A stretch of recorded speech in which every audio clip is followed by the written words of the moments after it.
Hola a todos, hoy vamos a comenzar la resolución del examen de convocatoria del grado en Administración y Dirección de Empresas de la Universidad de Sevilla del curso 2020-2021.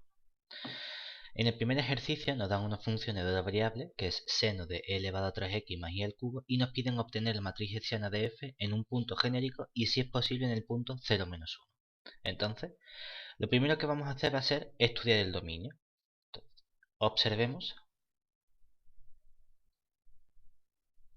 que al ser f composición de funciones elementales,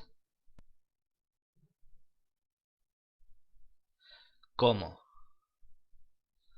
el dominio de f, en este caso teníamos que estudiar, decimos, bueno, tenemos una función trigonométrica primero. Bueno, pues el dominio de una función trigonométrica es todo R2, no hay ningún problema. Dentro de ella aparece la función exponencial, que no da problemas en ningún punto, y la función polinómica y al cubo, que tampoco da problema en ningún punto. Por lo tanto, no hay ningún problema en ningún punto de x y. Por lo tanto, el dominio es todo R2. Por lo que, como f es composición de funciones elementales y el dominio es de R2, sabemos que f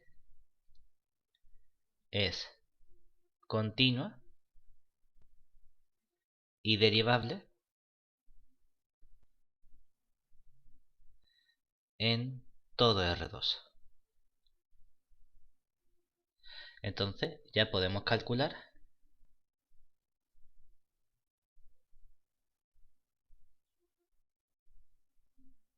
las derivadas parciales de primer orden.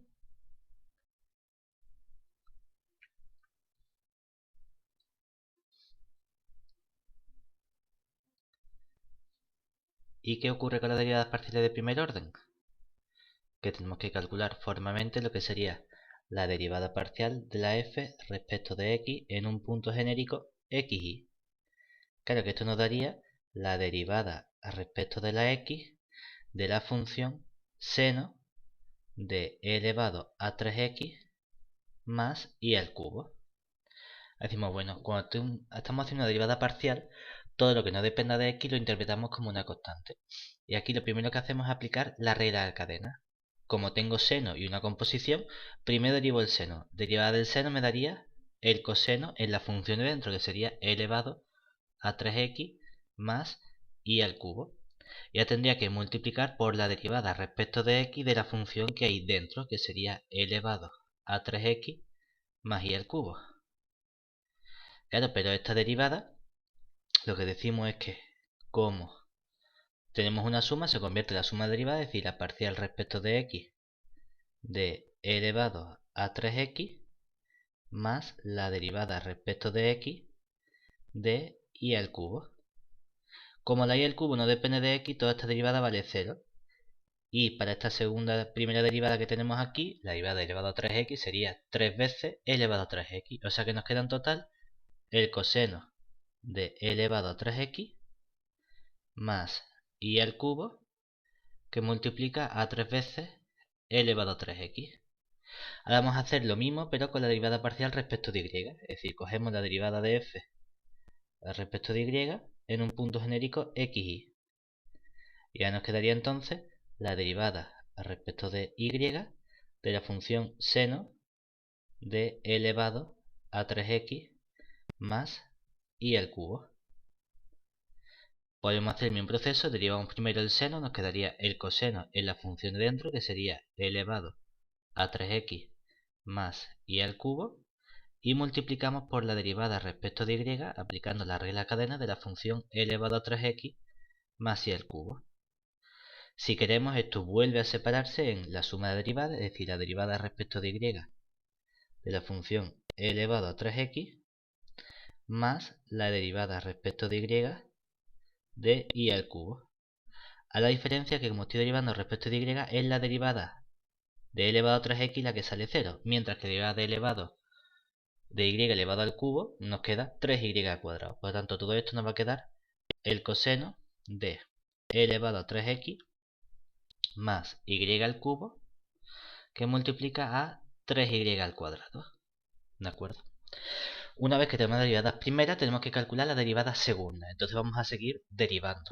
Es decir, aquí ya hemos calculado, ya hemos calculado que la derivada parcial de f respecto de x en un punto genérico xy viene dada por, ya hemos dicho que era, por simplificarlo, 3 veces e elevado a 3x, le ponemos delante y detrás ponemos el coseno de la función e elevado a 3x más y al cubo. Mientras que derivada parcial de f respecto de y en el punto xy nos había quedado 3y al cuadrado, que multiplica al coseno de e elevado a 3x más y al cubo. Vale, ya tenemos y al cubo. Entonces, ahora calculamos las derivadas parciales de orden 2. Es decir, tenía que calcular por un lado la derivada segunda de la f respecto de la x dos veces. ¿Qué nos quedaría esto? Esto es lo que estamos haciendo, es derivar respecto de x la función derivada de f respecto de x. Es decir, que tengo que derivar lo que ya he derivado una vez. Vale, pues entonces derivamos respecto de x la función 3 veces e elevado a 3x, que multiplica al coseno de e elevado a 3x más y al cubo. Ahora tengo un producto y entonces nos queda derivada de e elevado a 3x, pues sería con este 3, 9 e elevado a 3x por el coseno sin derivar, coseno de e elevado a 3x más y al cubo, más el primero sin derivar, que sería el 3 e elevado a 3x, por la derivada del coseno, que ahora nos quedaría menos el seno del e elevado a 3x más y al cubo, por la derivada de lo que hay dentro del coseno, que sería el elevado a 3x, porque la y al cubo al derivarla respecto de x sale 0, y nos queda 3 elevado a 3x, ¿vale? Análogamente calculamos la derivada cruzada, es decir, la derivada parcial de f respecto de x y respecto de y en un punto xy. ¿Y esto qué significa? Esto lo que significa nos está diciendo que calculemos la derivada respecto de y, primero se hace la de dentro, de la derivada de f respecto de x en el punto xy. Es decir, que esta función que ya hemos derivado, ahora en vez de derivarla respecto de x, la derivamos respecto de y. ¿Vale? Pues vamos a derivar respecto de y la función 3 elevado a 3x, que multiplica el coseno de e elevado a 3x más y al cubo. Observemos que ahora no tenemos un producto de funciones, porque 3 elevado a 3x depende solamente de x, no de y. Entonces es como si fuese una constante que está multiplicando. Por lo tanto, nos queda la constante 3 elevado a 3x. La derivada del coseno sería menos el seno de e elevado a 3x más y al cubo.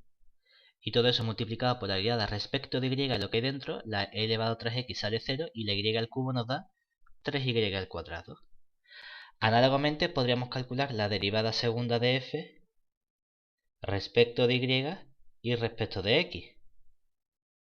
Pero tenemos un resultado, que es el teorema de Schwarz, que nos dice cómo tenemos funciones continuas y derivables, entonces las derivadas parciales cruzadas existen, es decir, y coinciden. Es decir, esto coincide con la derivada parcial de la x respecto de la y.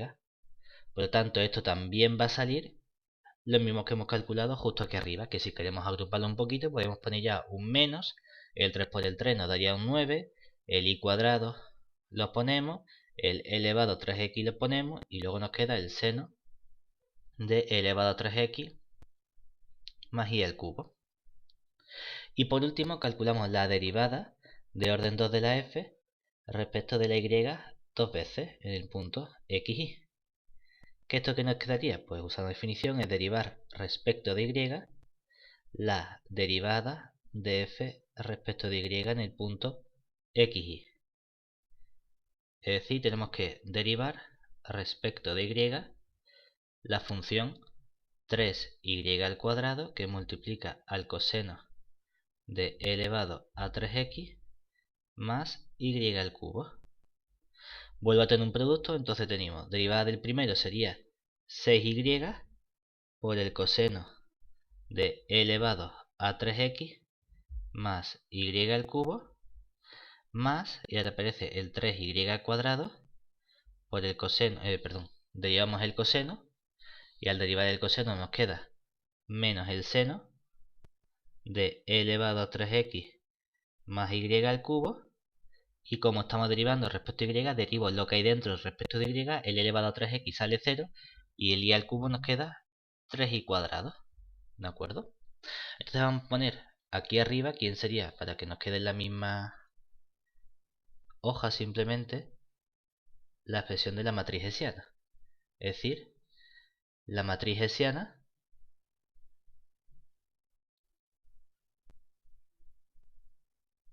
sería h sub f de xy. ¿Y qué nos quedaría?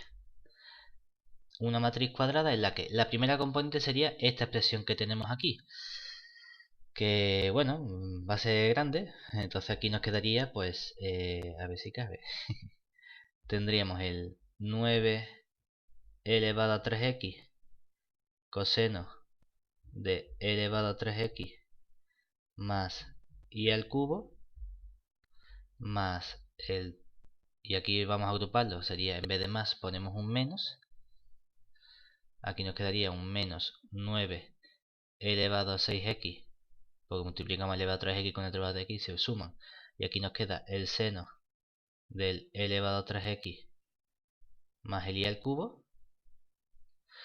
Luego, en esta expresión diagonal, ¿qué nos quedaría? Este término de aquí, que no nos va a caber, pero bueno, vale, sería... Bueno, como no nos va a caber, vamos a ponerlo bien y vamos a ponerlo en la hoja siguiente aparte para que tengamos bien la expresión. ¿De acuerdo?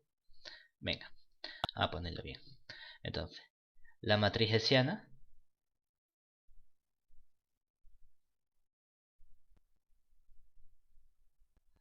de f vendría dada por, de forma teórica, sabemos que la matriz hessiana h sub f en un punto xy es la matriz cuyas componentes en una matriz cuadrada, la primera componente sea derivada segunda de f respecto de x dos veces en el punto xy, luego que aparecería la derivada segunda de f respecto de la x y respecto de la y en el punto xy, luego vendría la derivada segunda de la f respecto de la y respecto de la x en el punto xy, y por último teníamos la derivada segunda de la f respecto de la y dos veces en el punto xy. Y entonces con lo que hemos obtenido antes, ¿qué matriz nos quedaría? Pues nos quedaría, la primera componente sería 9 elevado a 3x por el coseno del e elevado a 3x más y al cubo menos, y aquí aparecería este término que teníamos que estar multiplicando con el signo menos y nos quedaría el 9 elevado a 6x por el seno de e elevado a 3x más el y al cubo. Luego, en las derivadas cruzadas aparece este término que ya hemos simplificado, que sería el menos 9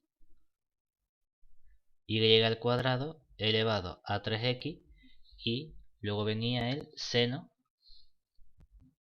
de elevado a 3x más y al cubo.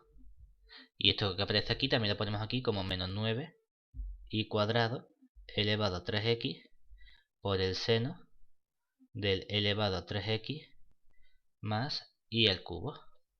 Y por último, en la derivada segunda respecto de y, nos va a quedar un 6y coseno de elevado a 3x más y al cubo. Y luego aparece el siguiente término que lo simplificamos, sería un menos, 3 por 3, 9, y cuadrado por y cuadrado y a la cuarta, pues nos queda menos 9 y a la cuarta, y ahora aparece el seno del elevado a 3x más y al cubo. Y esto sería la matriz hessiana en un punto genérico xy perteneciente al dominio de la función. Es decir, esto es con el punto xy que pertenezca al dominio de f. Y ahora por último nos decían, bueno, queríamos calcular también en el punto 0 menos 1 si es posible. Bueno, ¿cómo? El punto 0 menos 1 pertenece al dominio de f si podemos calcular la matriz hessiana en dicho punto.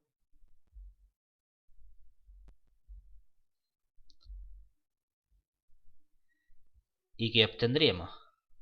Obtendríamos que la matriz hessiana h sub f en el punto 0 menos 1 sería sustituir en esta expresión que tenemos aquí la x por 0 y la y por menos 1.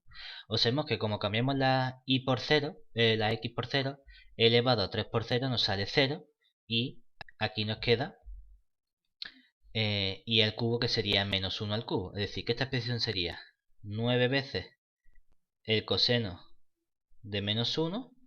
Aquí nos quedaría menos 9 veces el seno de menos 1.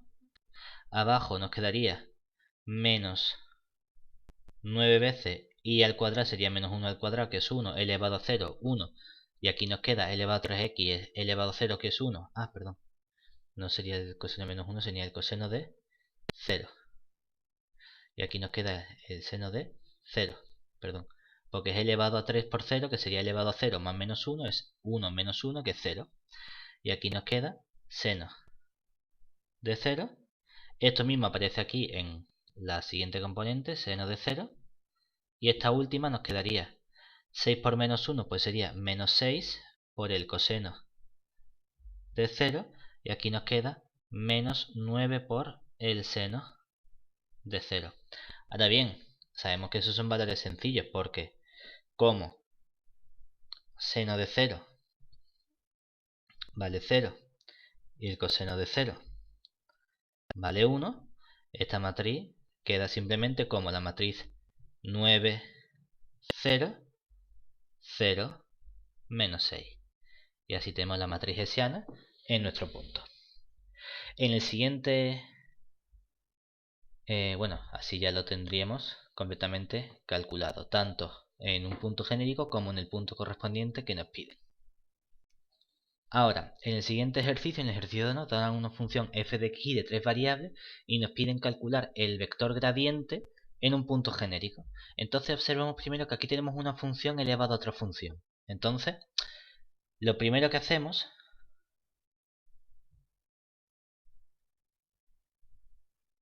es reescribir la función usando funciones elementales. ¿Por qué? Porque aquí tengo una función elevada a otra función. Esto no es una potencia, porque el exponente no es una constante. El exponente es una función. Ni es una exponencial, porque la base no es una constante, la base es otra función. Entonces quiero escribirlo usando cosas que yo conozco. Y para eso vamos a usar un truco con la función logaritmo y la función exponencial. Es decir, mi función f de x y z, que viene dada como la función x por z al cuadrado más x cuadrado por z, todo eso elevado a 3z al cubo más y al cuadrado. Como yo sé que la exponencial y el logaritmo neperiano son uno inverso de la otra, puedo tomar elevado al logaritmo, que es como decir, bueno, sumo, resto, multiplico, divido, elevo al cuadrado y tomo raíz, pues elevo a e y tomo logaritmo neperiano. Y aquí dentro pongo toda la función f de x, que sería la función x z al cuadrado más x cuadrado por z, todo eso elevado a 3z al cubo más y cuadrado. ¿Y por qué hacemos eso? Porque ahora podemos usar una propiedad muy útil de los logaritmos. Y es que si en el logaritmo tengo algo elevado a otra cosa, el exponente sale fuera multiplicando. Y entonces esto nos queda como e elevado a 3z al cubo más y al cuadrado, que multiplica al logaritmo neperiano de xz al cuadrado más x cuadrado por z. Claro, de este modo ya vemos que nuestra función ya está escrita como funciones elementales, como una exponencial, polinomio, logaritmos. Por lo tanto,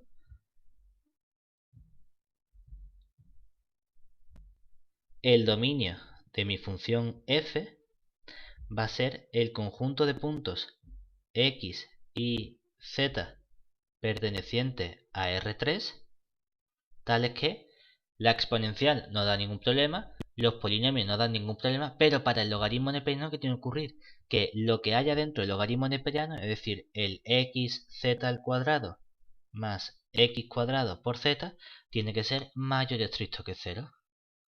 Pues esa es la restricción que estamos poniendo. No lo puedo poner más bonito, entonces lo único que puedo hacer es dejarlo así indicado. Y ahora, para los puntos de dicho dominio, podemos calcular las derivadas parciales, porque en los puntos del dominio, como mi función f es composición de funciones elementales, de exponenciales, polinomios y logaritmos, entonces es continua y derivable. Por lo tanto, puedo calcular las derivadas parciales. Para el vector gradiente me están viendo las derivadas parciales de primer orden, es decir, calculamos la derivada parcial de f respecto de x en el punto x y z. Y ahora me voy a esta expresión que tengo aquí.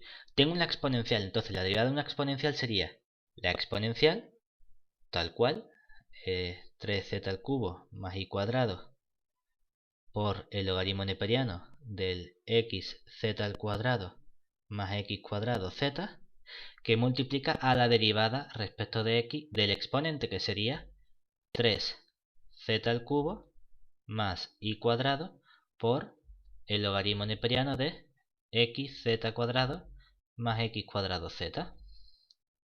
¿Y esto qué nos queda? Pues nos queda la propia función elevado al 3z al cubo más y cuadrado por el logaritmo neperiano de xz cuadrado más x cuadrado z por, ahora, 3z cubo más y cuadrado no depende de x, entonces sale fuera multiplicando como una constante, 3z al cubo más y cuadrado. Por otro lado, al derivar el logaritmo, nos queda arriba la derivada de la función respecto de la x, entonces derivo xz al cuadrado respecto de x, pues nos queda z al cuadrado. Y derivo x cuadrado z respecto de x, pues nos queda más 2xz. Y todo eso dividido entre la función, que sería el xz al cuadrado más x cuadrado z. Ahora hacemos el mismo proceso, pero con la derivada respecto de y en el punto x y z. ¿Qué nos va a quedar? Siguiendo el mismo razonamiento, la misma exponencial elevado al 3z al cubo más el y cuadrado, que multiplica el logaritmo de xz al cuadrado más x cuadrado z.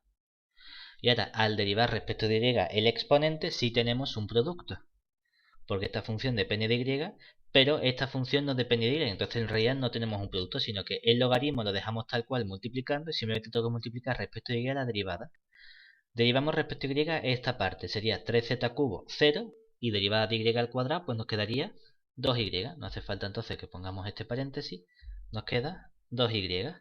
Y este logaritmo, como no depende de y, lo dejamos tal cual multiplicando. Logaritmo de xz al cuadrado más x cuadrado z. Y ahora por último, al derivar la función respecto de z, sí es donde van a aparecer más términos derivando.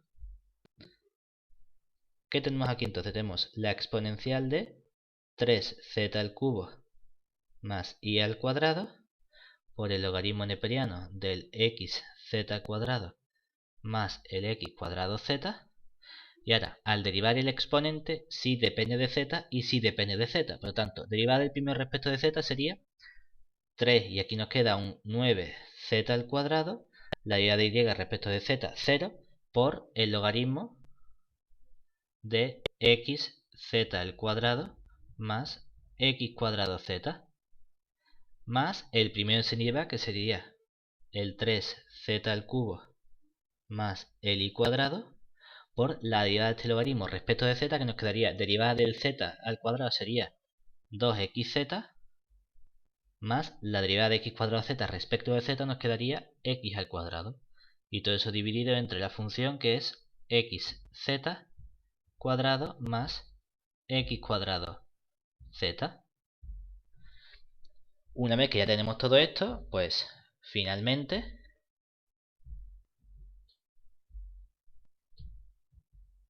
el gradiente sería gradiente de f en el punto x y z en la función o el vector dado por la derivada de f respecto de x en el punto x y z, coma la derivada de f respecto de y en el punto x y z, y la derivada de f respecto de z en el punto x y z. Y lo único que tenemos que hacer es colocar los distintos elementos que hemos obtenido por orden, es decir, la primera componente sería todo este término, es decir, el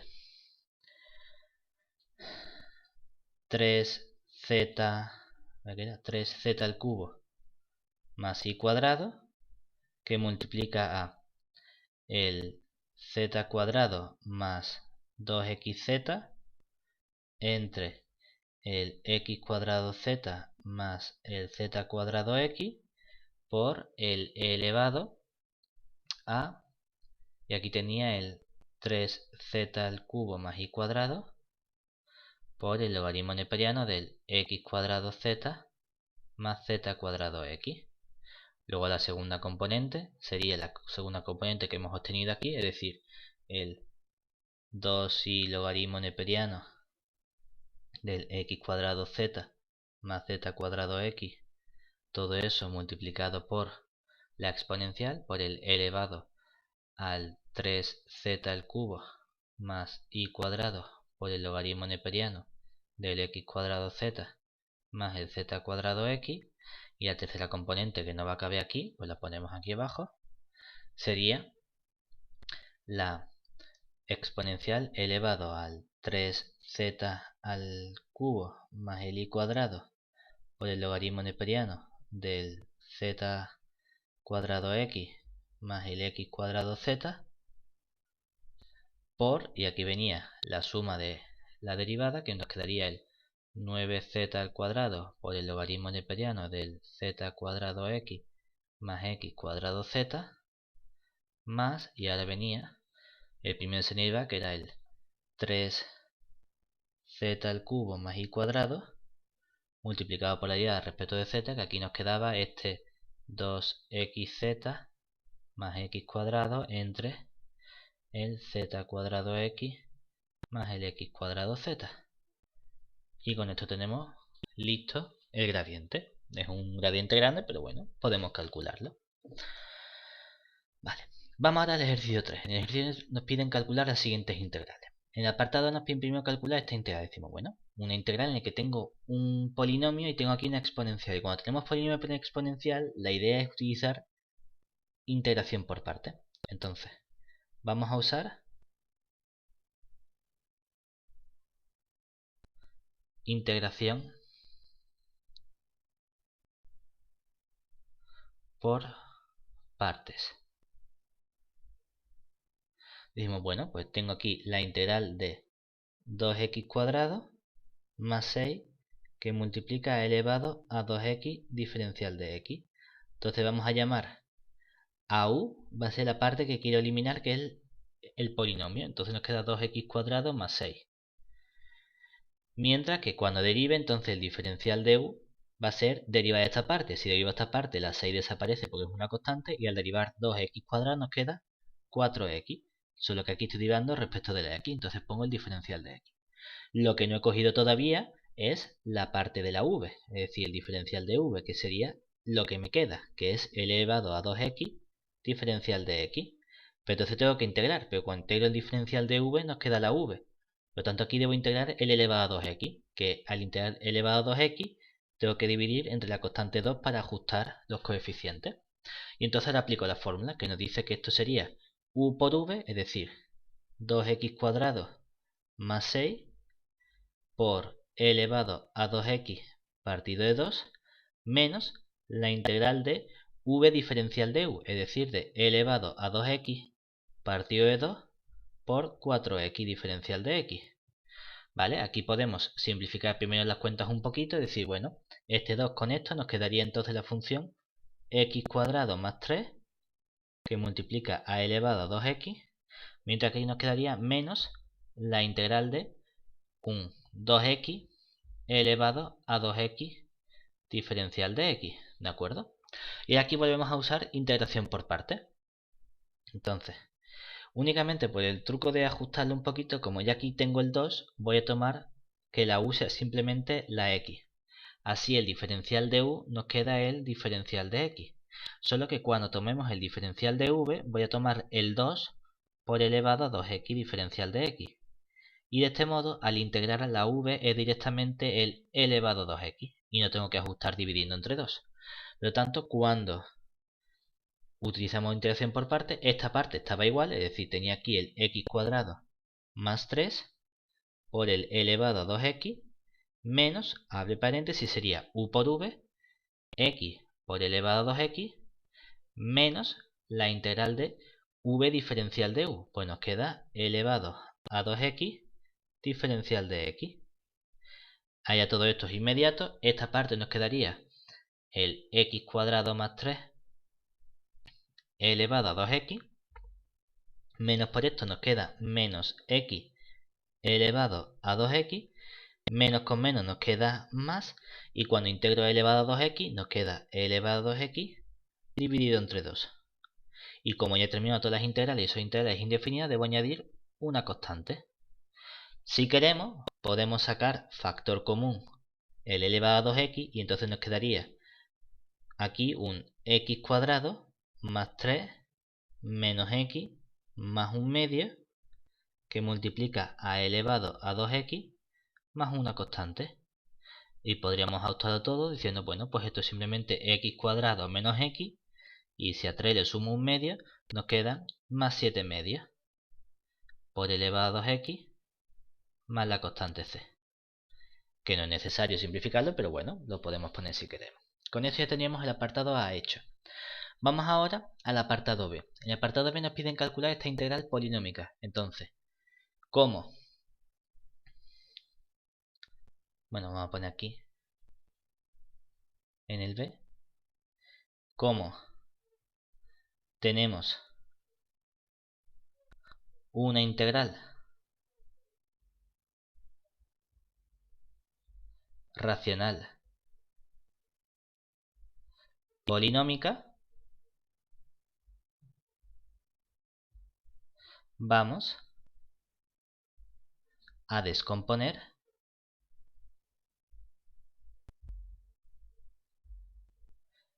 en fracciones simples.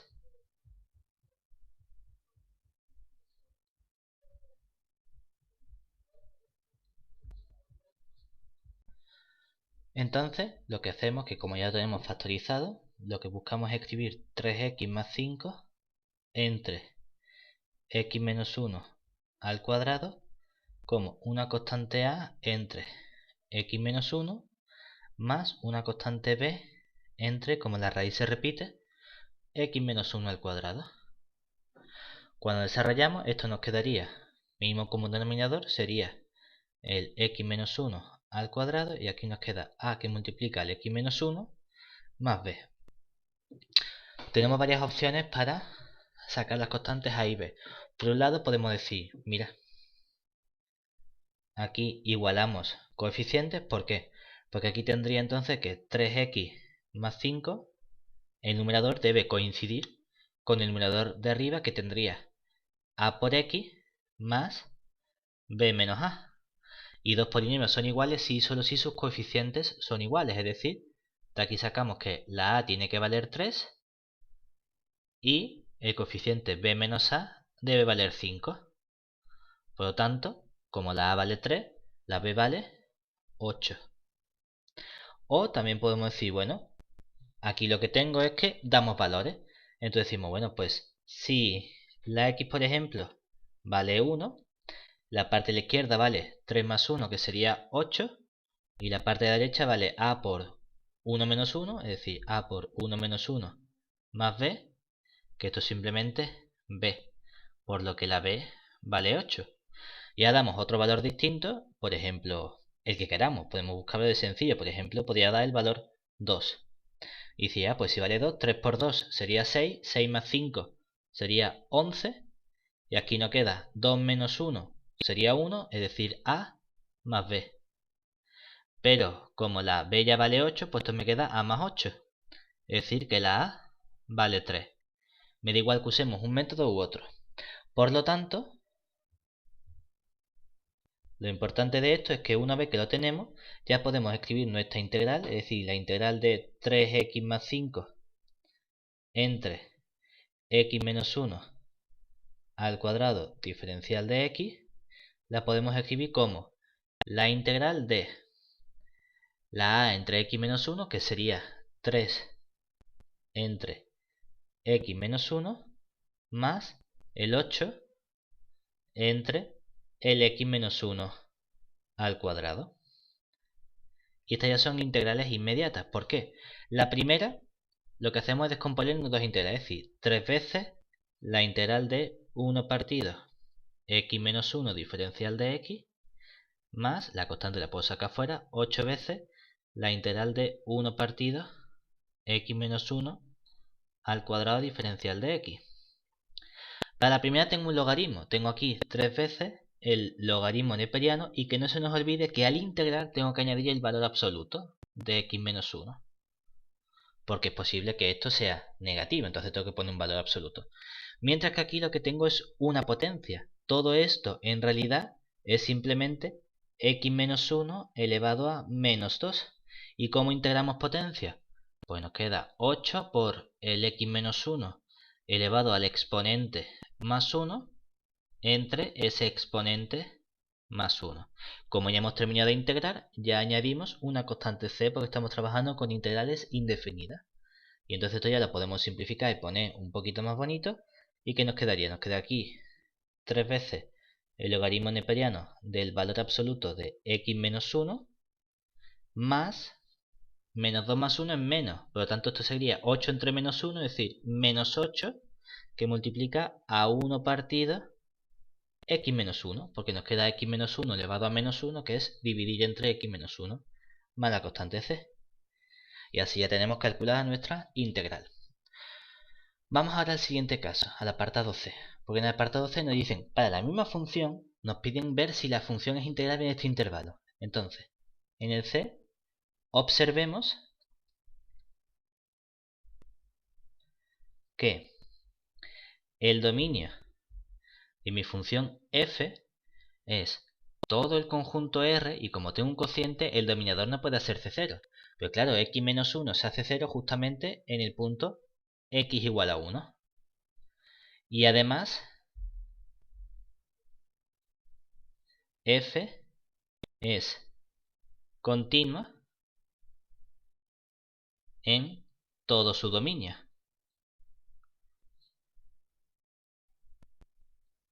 ¿Eso qué significa? Que como el intervalo 2, 3 está contenido en el dominio de la función f, podemos afirmar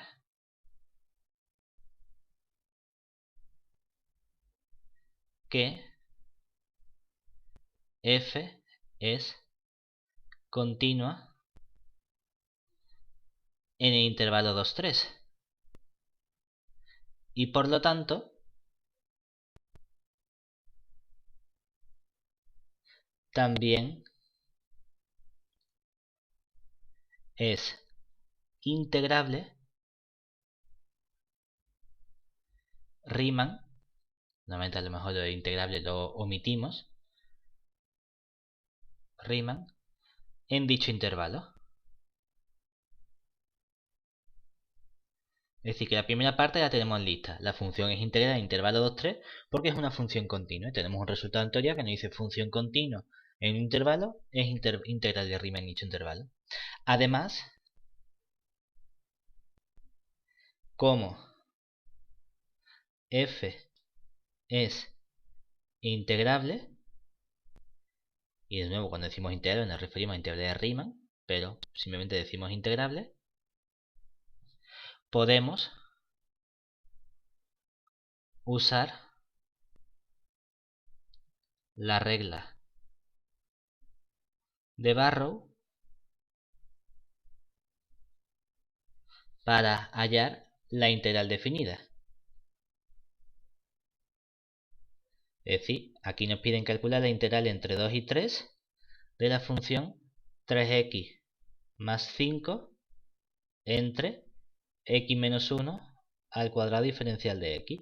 Y por el teorema de Barrow, como hemos obtenido una primitiva en el apartado anterior, que sería 3 logaritmo del valor absoluto de x menos 1 menos 8 partido x menos 1, evaluamos todo eso entre x igual a 2 y x igual a 3.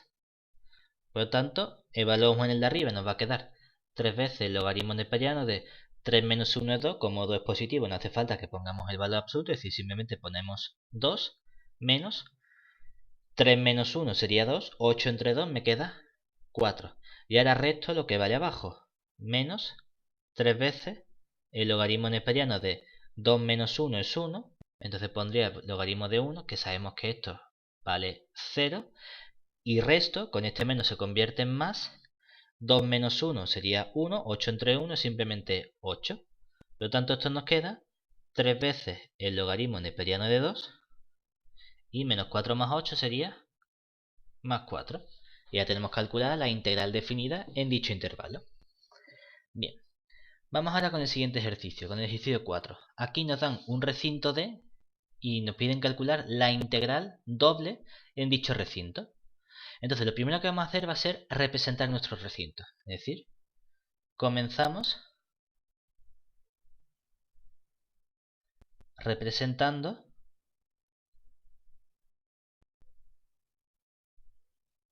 nuestro recinto de integración.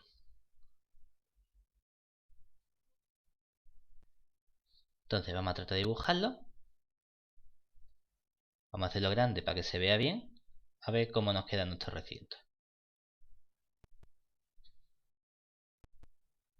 Y el 0. Vale, nos dicen por un lado x más y menor o igual que 2, x menor o igual que 1. Es decir, como nos piden que la x sea menor o igual que 1, sé que como mucho la voy a restringir aquí en el 1. Entonces vamos a poner por aquí el 1, por aquí el 2. Vamos a poner para que sea más o menos igual. Si esto es el 2, la mitad aquí es el 1. Entonces este sería el menos 1.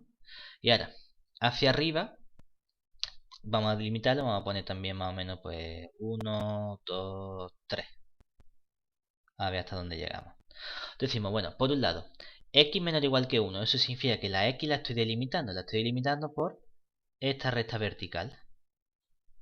¿De acuerdo? Entonces esta recta vertical que tenemos aquí sería la recta vertical x igual a 1. Y me quedo con todo lo que está a la izquierda de esta recta. Es decir, con todo lo que está en esta parte de aquí.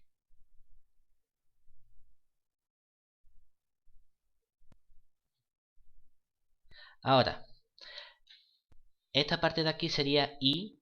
Lo que hacemos normalmente es dibujar las igualdades. Es decir, aquí vamos a representar la igualdad x igual a 1. Aquí vamos a representar la igualdad que sería y igual a 4 menos x al cuadrado. Y nos fijamos que esto es una parábola que se anula en dos puntos, en el 2 y en el menos 2. Es decir, que si tenemos aquí el menos 2, entonces la parábola se anula en este punto, se anula en este punto. En el punto 1, ¿cuánto vale? 4 menos 1 al cuadrado sería 3, es decir, pasa por este punto. En el punto menos 1 también vale 3, pasa por este punto. Y en el punto 0 vale 4, es decir, más o menos, a ver si nos cabe, por aquí sería el 4. Es decir, está aquí. Es decir, que tengo esta parábola por aquí. ¿De acuerdo? Y esta sería la parábola igual a 4 menos x cuadrado. ¿De acuerdo? ¿Qué es lo que importa? Lo que importa es que la y es mayor o igual, es decir, la y está por encima. Por lo tanto, eso significa que vamos a hacer nuestro dibujo un poquito más chico para que nos quepa bien. Es decir, vamos a borrar estas cosas y vamos a volver a dibujarlo porque nos va a quedar todo por encima. Pues para que todo nos quede más claro visualmente. Entonces, aquí dibujamos nuestros ejes de coordenadas. Vamos a dibujar, por ejemplo, aquí el 1, el 2, el 3. Esta parte sí estaría bien. La X, aquí vamos a poner el 1, el 2, el 3, el 4. Bueno, vamos a ponerlo más chico todavía. Vamos a poner aquí el 1, el 2, el 3, el 4, el 5. Vamos a dibujarlo un poquito mejor. Borras. Venga, vamos a poner aquí 1, 2, 3, 4, 5, 6. ¿De acuerdo? Entonces, ¿qué hemos visto? Hemos visto que esta parte sería aquí el menos 1, aquí el 0, aquí el menos 2.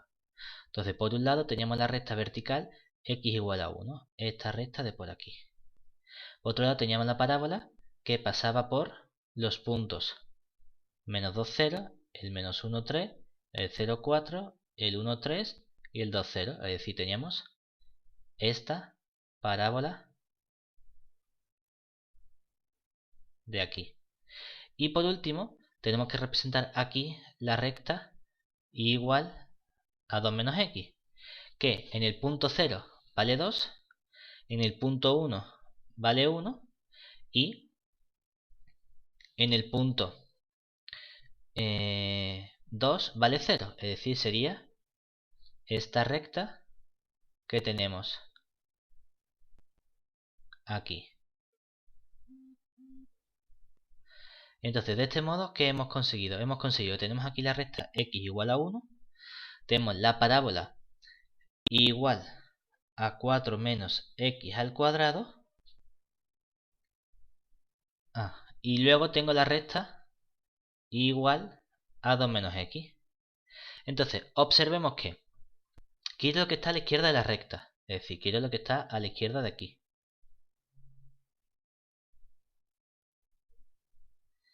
Además, como tengo x más y más igual que 2, quiero que la y sea mayor o igual que, es decir, quiero que está por encima de esta recta.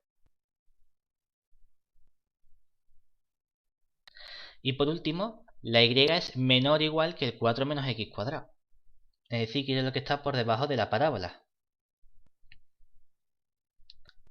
Con todo eso, lo que vemos es que el recinto que cumple las tres cosas al mismo tiempo es lo que está por debajo de esta parábola, a la izquierda de esta recta y por encima de esta recta. Por lo tanto, todo esto de aquí sería nuestro recinto D. ¿Y ahora qué vamos a hacer? Nosotros vamos a utilizar el barrido horizontal o el barrido vertical para calcular nuestra integral. Entonces aquí lo que observamos es que cuando elijo un punto X, siempre me choco primero con la curva de arriba y por debajo con la curva de abajo. Entonces nos interesa fijar primero la X, es decir, realizar un barrido vertical. ¿De acuerdo? Porque así no tengo que separar en varios trozos. Entonces lo que nos interesa es averiguar este punto de corte que tenemos aquí.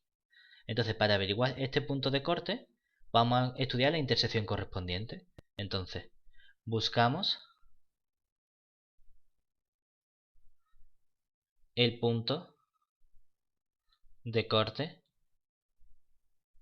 que nos falta. Es decir, para eso tengo que estudiar la intersección de esta parábola, que sería y igual a 4 menos x cuadrado, con esta recta que sería y igual a 2 menos x. Claro, pero aquí utilizando igualación nos queda que 4 menos x cuadrado tiene que ser igual a 2 menos x. O lo que es lo mismo, el x cuadrado pasa sumando, x cuadrado menos x, el 4 pasa restando, menos 2 tiene que ser igual a 0. Podemos utilizar la fórmula de segundo grado o darnos cuenta de que esto es simplemente x menos 1 por... Perdón, x más 1 por x menos 2. Porque 1 y menos 2 suman 1, menos 1, y 1 por menos 2 da menos 2. Por lo tanto, aquí nos salen dos soluciones. Nos salen las soluciones o x igual a menos 1 o x igual a 2. Claro que son estos dos puntos de corte, pero el que nos interesa es el x igual a menos 1. Luego, ¿eso qué significa? Significa que el conjunto D yo lo voy a escribir utilizando un barrido vertical del siguiente modo, como el conjunto de puntos x, y pertenecientes a R2, tales que la x varía entre menos 1 menor o igual que x menor o igual que 1, porque empieza en este punto y este no hacía falta calcularlo porque chocaba con la recta vertical x igual a 1, entonces sabíamos que iba a ser la x igual a 1, y por encima se choca siempre con este trozo de parábola que tenemos aquí, y eso que nos daría que por encima, es decir, aquí encima estaría la parábola correspondiente, que sería la 4 menos x cuadrado, mientras que por debajo se choca con el trozo de recta. Es decir, tenemos la recta 2 menos x. Y de este modo lo que conseguimos es que la altura y está siempre por debajo de la parábola y por encima del trozo de recta. Una vez que ya tenemos esto, ya podemos aplicar Fubini para calcular nuestra integral doble. Es decir, ya podemos aplicar Fubini para obtener el valor de la integral doble.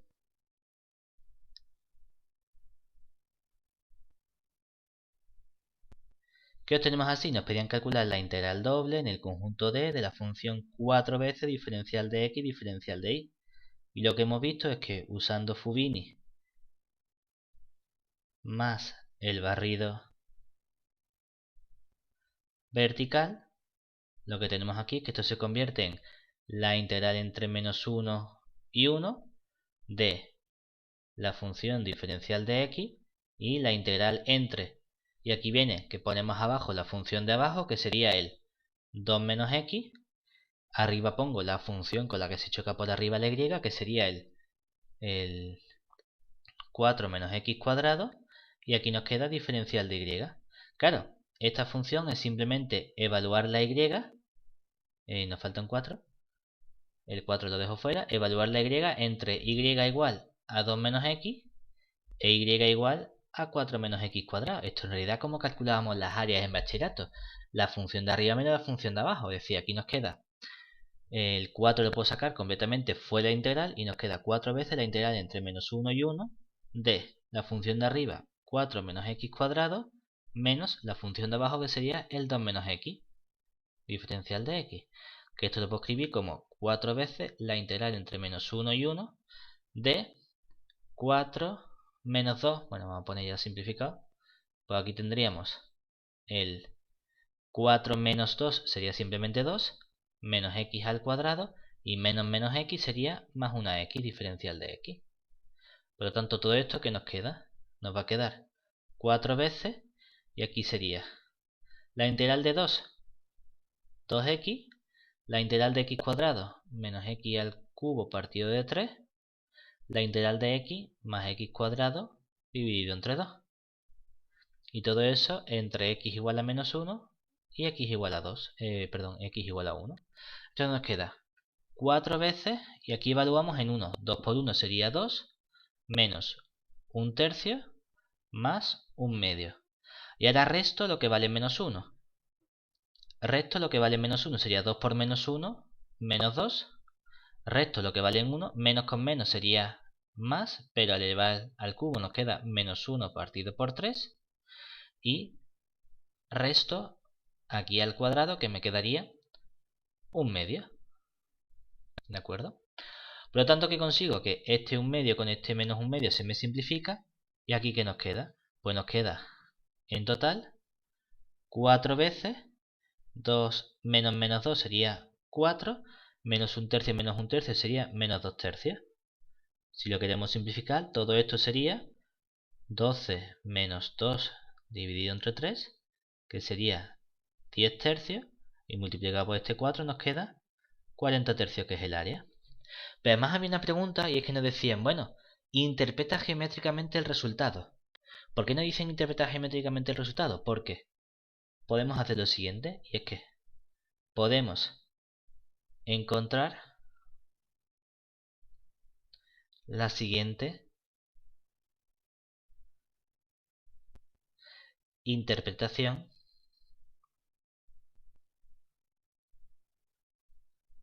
geométrica. A nosotros nos han pedido calcular la integral doble en el conjunto de 4 veces diferencial de x diferencial de y.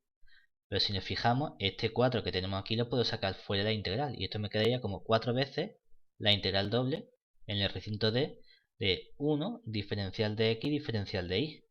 Pero cuando integramos la función 1 en un conjunto, esto es precisamente el área del recinto D. O sea que resulta que esta integral doble es simplemente calcular 4 veces el área del recinto D. Por lo que si queremos, podríamos determinar entonces que el área de mi recinto D es simplemente el resultado de la integral dividido entre 4, es decir, 10/3. No nos piden esto, nos piden simplemente que digamos que nuestra integral doble no es otra cosa que 4 veces el área del recinto. Con esto tendríamos este ejercicio completo. Vamos ahora al siguiente ejercicio, el ejercicio 5, en el que ya vamos con espacios vectoriales. Aquí nos dan el siguiente espacio vectorial y nos piden calcular una dimensión, ecuaciones implícitas, ecuaciones paramétricas y una base de E. Entonces,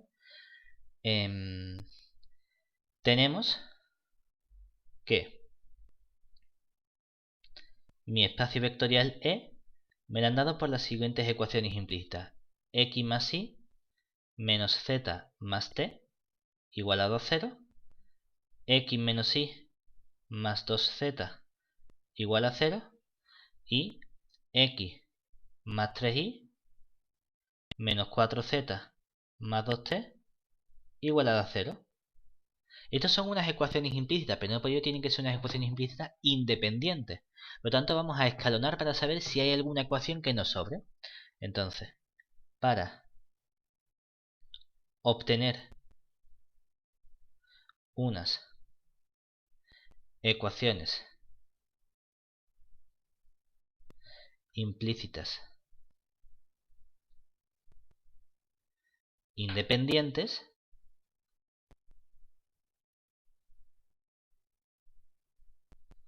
vamos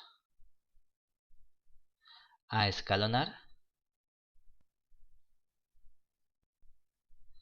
la matriz de coeficientes.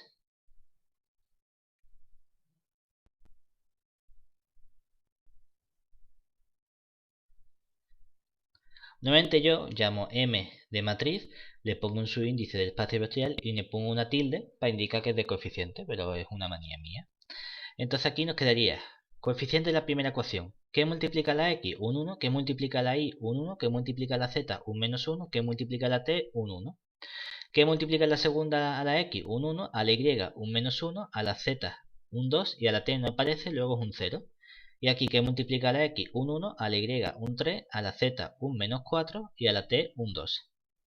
Y entonces vamos a escalonar. Queremos tomar el primer elemento y hacer 0 todo lo que hay debajo. Es decir, a la segunda fila le restamos la primera y a la tercera fila le restamos la primera también. De este modo que la primera fila no la hemos tocado, 1, 1, menos 1, 1. Y ahora, 1 menos 1 nos quedaría 0, menos 1 menos 1 me queda menos 2, 2 menos menos 1 me queda 3 y 0 menos 1 me queda menos 1. Ahora, 1 menos 1 sería 0, 3 menos 1 me quedaría 2, menos 4 menos menos 1 sería menos 4 más 1 que es menos 3 y 2 menos 1 es 1. Y ahora por último, vemos que a la tercera fila le puedo sumar la segunda fila. De este modo nos quedaría 1, 1, menos 1, 1, 0, menos 2, 3, menos 1 y aquí nos queda 0, 0, 0, 0. Lo cual significa que aquí tengo un pivote y entonces ¿Cuáles son las ecuaciones implícitas independientes? Podemos tomar como ecuación implícita independiente x más y menos z más t igualado a 0 con menos 2y más 3z menos t igualado a 0. Y esto sí serían unas ecuaciones implícitas independientes.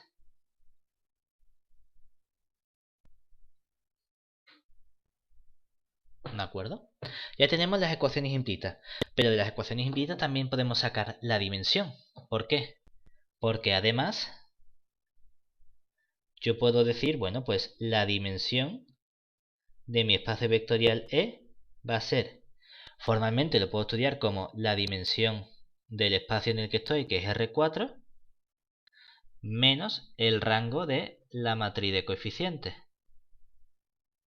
O lo que es lo mismo, esto no es otra cosa que el número de incógnitas menos el número de ecuaciones implícitas independientes, es decir, 4 incógnitas x y zt menos ¿cuántas ecuaciones independientes hay? 2. Por lo tanto, la dimensión sería 4 menos 2, que tendría dimensión 2 mi espacio vectorial. Ahora vamos a sacar las ecuaciones paramétricas y una base. Y para ello vamos a volver a usar lo que hemos escalonado, es decir, recordemos que hemos obtenido que yo partía de mi matriz de coeficientes y haciendo escalonamiento de Gauss he llegado a la matriz 1, 1, menos 1, 1 y la segunda fila era la 0, menos 2, 3, menos 1 y 0, 0, 0, 0. Aquí había un pivote, aquí había un pivote. Entonces, ¿qué hacemos ahora? Ahora le damos parámetros a las columnas que no tienen pivote.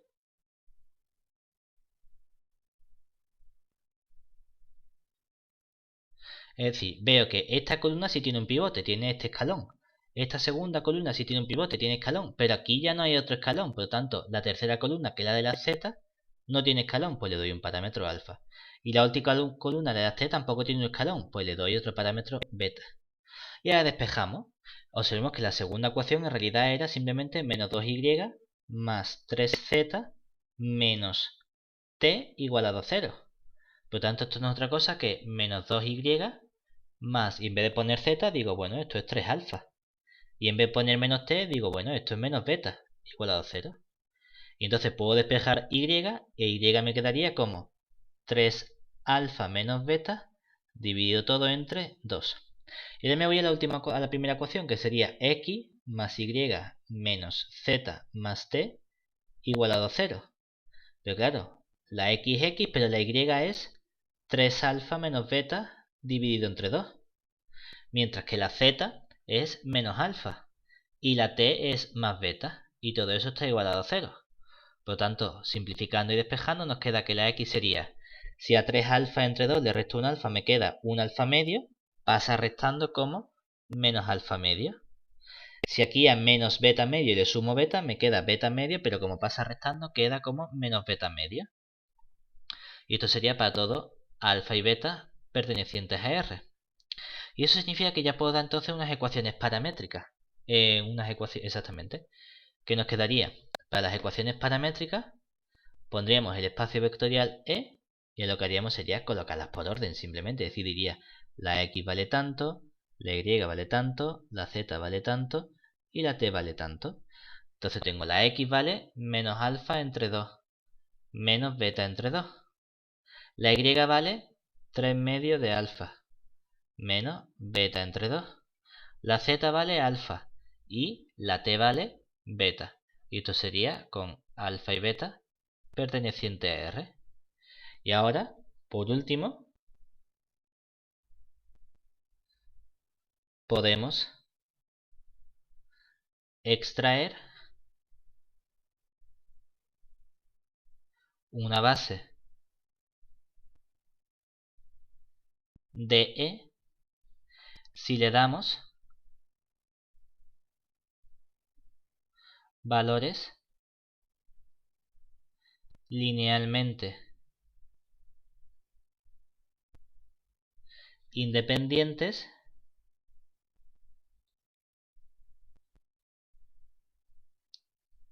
a los parámetros.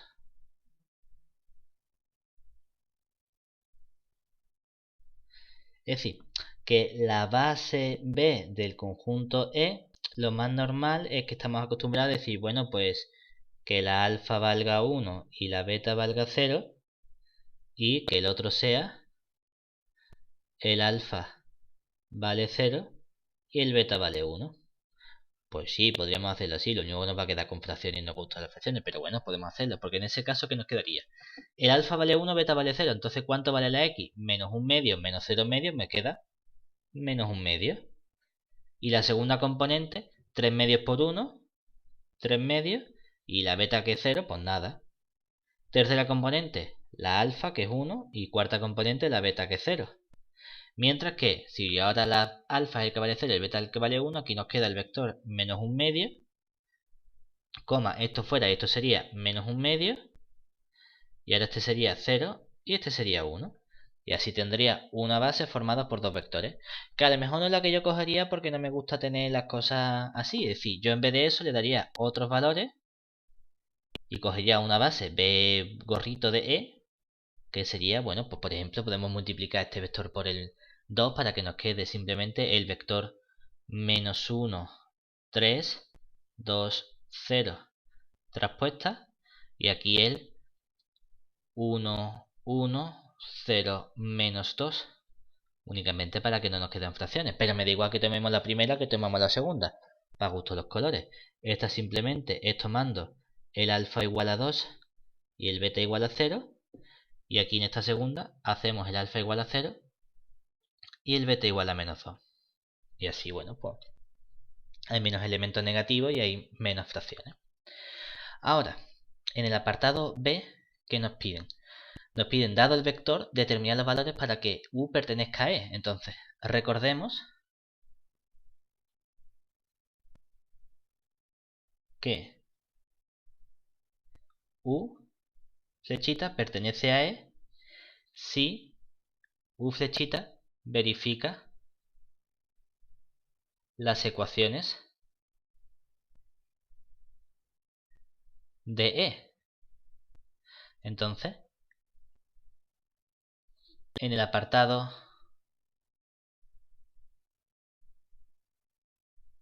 A obtuvimos que unas ecuaciones implícitas independientes del espacio vectorial E eran x más y menos z más t igual a 0 y luego menos 2y más 3z menos t igual a 0. A ver que no nos equivoquemos. Menos 2y más 3z menos t igual a 0. Exactamente. Por lo tanto, imponemos que sea solución. Es decir, x más y menos z más t tiene que ser igual a 0.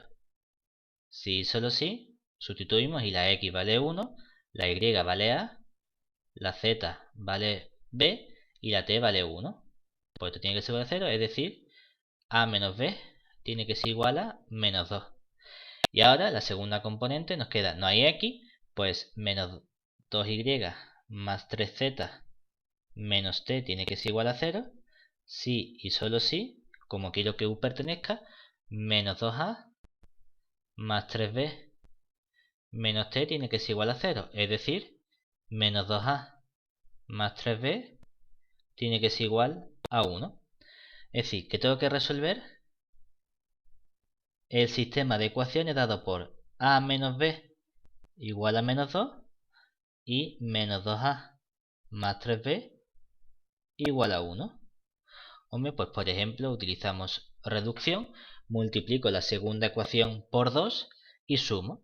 Cuando multiplico la primera por 2 me queda 2a con menos 2a se me cancela y me queda menos 2b más 3b sería una b. Pero aquí me queda entonces que la b vale menos 2 por menos 2 sería menos 4 más 1 menos 3. Y entonces sustituyendo, si la b vale menos 3, aquí me queda a menos menos 3 sería a más 3 y este pasa restando, me queda que la a vale menos 5. Y aquí tengo los valores que tienen que tomar a y b para que el vector u pertenezca al espacio vectorial E. Muy bien, vamos con el siguiente y último ejercicio. Este ya tiene que ver con formas cuadráticas. Aquí nos dan una forma cuadrática, Q de R3 en R, y que está dada por su expresión analítica del siguiente modo. Entonces me piden calcular la expresión matricial de Q y su matriz asociada. Entonces en el apartado A sabemos que la forma matricial es escribir Q de x1, x2, x sub 3 igual al vector x1, x2, x3 multiplicado por la matriz A multiplicado por el vector columna x1, x2, x3, siendo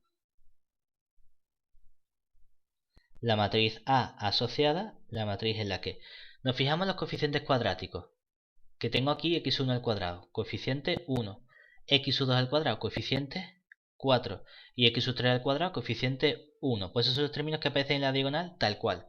Y ahora nos vamos a los productos. x1, x2 sería primera fila, segunda columna. Aparece un menos 2, entonces tengo que poner la mitad. En vez de poner un menos 2, pongo un menos 1. Y como es simétrica, aquí también aparece el término menos 1. Ahora, con x1, x3 sería primera fila, tercera columna. Como aparece un 4, pongo la mitad, un 2, pero como es simétrica, si aquí pongo un 2, aquí también pongo un 2. Y por último, en x2, x3, que sería segunda fila, tercera columna, esta posición de aquí, como aparece un menos 2, pongo la mitad, un menos 1, y como es simétrica, aquí también pongo el menos 1. Ojo, debemos distinguir entre lo que es la forma matricial, que es lo primero que hemos escrito, y lo que es la matriz asociada a, que es esta matriz que tenemos aquí. ¿De acuerdo? Entonces, una vez que ya tenemos las dos cosas, vamos al apartado B. En el apartado B, ¿qué nos piden? Obtener, si es posible, la forma diagonal de Jacobi. Entonces, en el apartado B, hemos obtenido antes que la matriz asociada era la matriz A, que tenía un 1 en la diagonal, un 4 y un 1, que tenía luego aquí un menos 1 y un menos 1, que tenía luego aquí un 2 y un 2, y aquí un menos 1 y un menos 1. Entonces, para ver si existe la forma diagonal de Jacobi, calculamos los menores principales. Es decir, calculamos quién sería el D sub 1. Que el D sub 1, ojo, sería coger el primer menor principal, es decir, ese determinante, pero como determinante. Es decir, el determinante de la matriz formada por el 1. Que cuando escribimos con las rayas verticales no es el valor absoluto, es el determinante. Lo que pasa es que es una matriz 1 por 1, entonces simplemente el elemento 1. Ahora vamos al D sub 2, que sería coger la siguiente submatriz principal, esta matriz que tenemos aquí. Es decir, nos queda el determinante de la matriz 1 menos 1 menos 1, 4. Lo que nos importa es que este elemento es distinto de 0. Este determinante nos queda 1 por 4, 4, menos 1 por menos 1 sería 1, y como resta menos 1 que nos daría 3, que es también distinto de 0.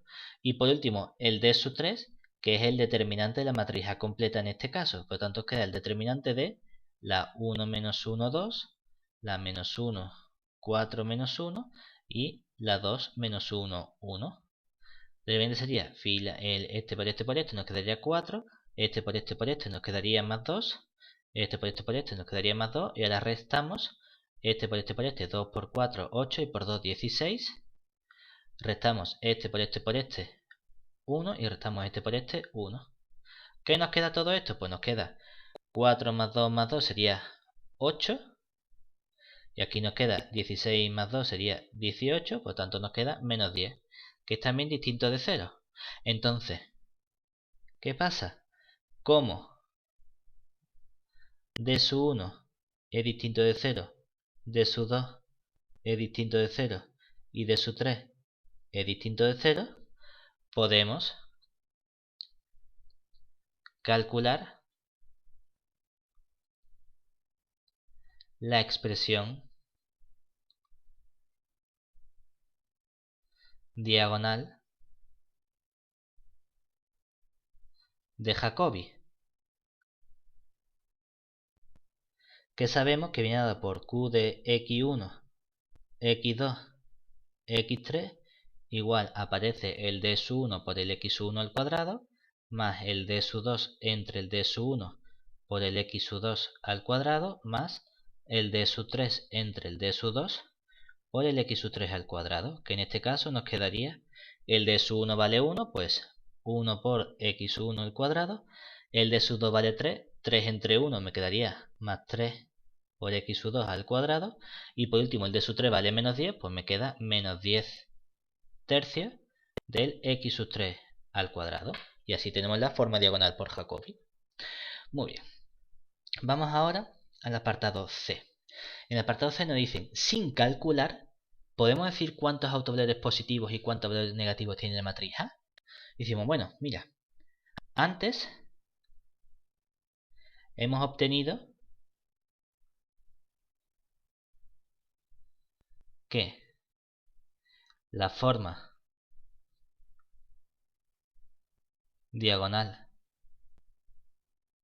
de Jacobi era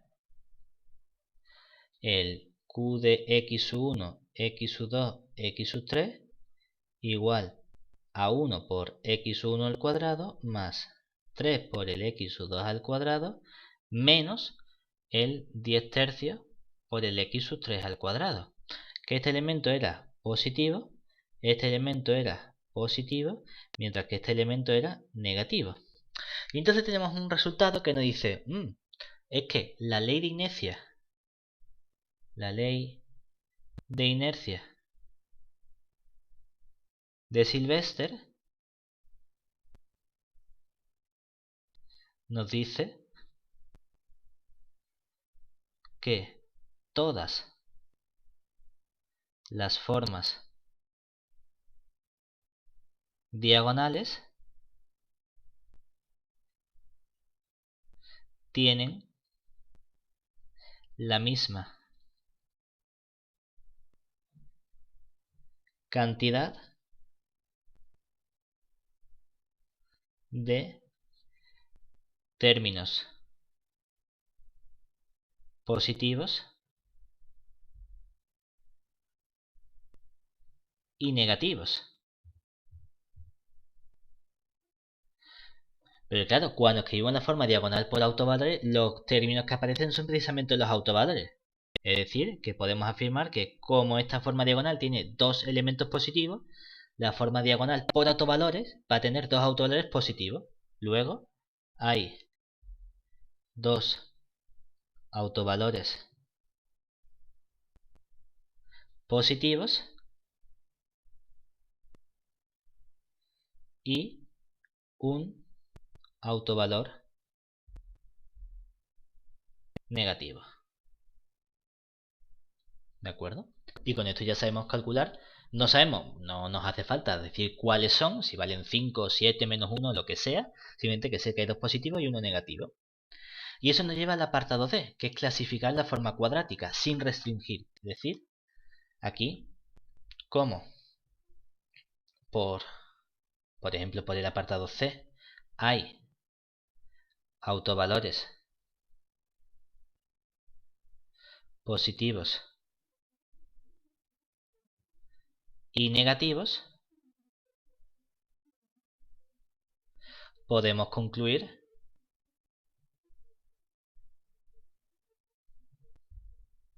que la forma cuadrática Q sin restringir es indefinida. porque aparecen autovalores positivos y negativos. O sea que la pregunta D es muy facilita de resolver. Y nos vamos ya a lo que sería el último apartado, que nos piden clasificar la forma cuadrática, pero restringida hasta su espacio. Entonces, primero escribimos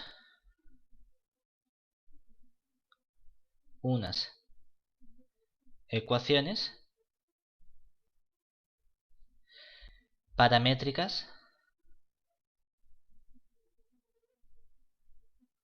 de nuestro espacio E, que nos quedaría pues E vendría dado por, tenemos x1, tenemos x2 y tenemos x3, y lo más sencillo es que digamos parámetro, parámetro, parámetro, por el primer vector que nos dan, que es el 1, 0, 5, más, parámetro, parámetro, parámetro, por el segundo vector que nos dan, que es el 0, 1, menos 4. Hombre, esto lo escribiríamos simplificado, ¿verdad? Y esto sería simplemente escribir x1 igual a alfa, x2 igual a beta, y el x3 nos quedaría 5 alfa menos 4 beta. Y esto sería para todo alfa y beta perteneciente a R. Y una vez que tenemos esto, ya nos podemos ir a la forma cuadrática y sustituir. Es decir, que podemos hacerlo tanto en la completa como en la que hemos calculado, por ejemplo, la forma diagonal de Jacobi, que nos sale más sencilla, pero para gustos los colores. Como a lo mejor la forma diagonal de Jacobi tenía una fracción y no queremos trabajar con fracciones, pues decimos, bueno, vamos a sustituir la completa. ¿De acuerdo? Entonces, ya podemos calcular la expresión analítica de la forma cuadrática Q restringida a E. Ojo, que mi forma cuadrática Q restringida a E va a depender de alfa y de beta únicamente. ¿Y qué teníamos? Teníamos aquí un x1 al cuadrado, pero x1 vale alfa, o sea que voy a escribir alfa al cuadrado. Y luego tenía un 4x2 al cuadrado, pero x2 es beta, por lo tanto escribo más 4 beta cuadrado. Y ahora venía el x3 al cuadrado, solo que x3 es 5 alfa menos 4 beta, pues escribo más 5 alfa menos 4 beta, todo eso al cuadrado. Ahora vienen los términos cruzados, 2 veces x1, x2, x1 es alfa, x2 es beta, pues me queda menos 2 veces alfa por beta. Luego venía 4x1, x3, pues va a ser más 4 veces x1, que es alfa, y x3, que es 5 alfa menos 4 beta. Y por último venía el término 2 veces x2, x3.